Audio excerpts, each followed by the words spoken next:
Punta tayo kukuha ng talaba.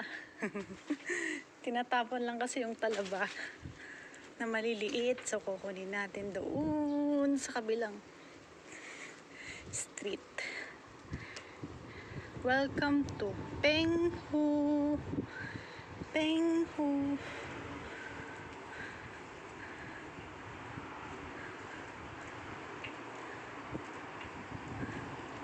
Oh, one hand.